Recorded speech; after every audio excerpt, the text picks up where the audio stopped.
செல்வந்தரின் வீட்டில் அமர்ந்து முல்லா அவருடன் உரையாடி கொண்டிருந்தார்.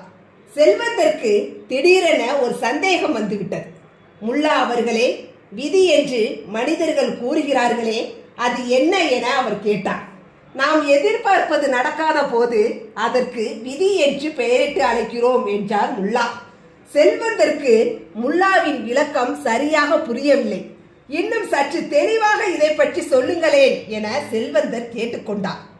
முல்லா உடனே, என் அருமை நண்பர் அவர்களே, முதலில் நான் உங்களை எதற்காக சந்திக்க வந்தேனோ அந்த விஷயத்தை கூறிவிடுகிறேன். அப்புறம் விதியை பற்றி தெளிவாக விளக்குகிறேன் என்றார். எதற்காக சந்திக்க வந்தீர் என்று செல்வந்தர் வியப்புடன் கேட்டார்.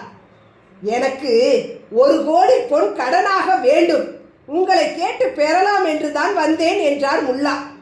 செல்வந்தருக்கு ஒரே அதிர்ச்சி. இவ்வளவு பெரிய தொகை முல்லாவிற்கு எதற்கு என்று விளங்காமல் திகைத்தார். நான் கேட்டது என்ன ஆயிற்று என்று முல்லா கேட்டார். இவ்வளவு பெரிய தொகையை திடீரென்று கேட்டால் எப்படி என்றார் செல்வந்தர் தயக்கத்துடன்.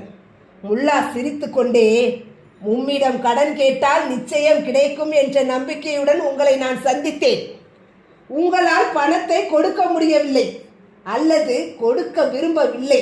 அப்போது எனக்கு ஏற்படுகிற ஏமாற்றம் இருக்கிறதே, அதை விதி என்று எண்ணி மனம் சமாதானம் அடையலாம் என்று விதிக்கு விளக்கம் தந்தார் முல்லா.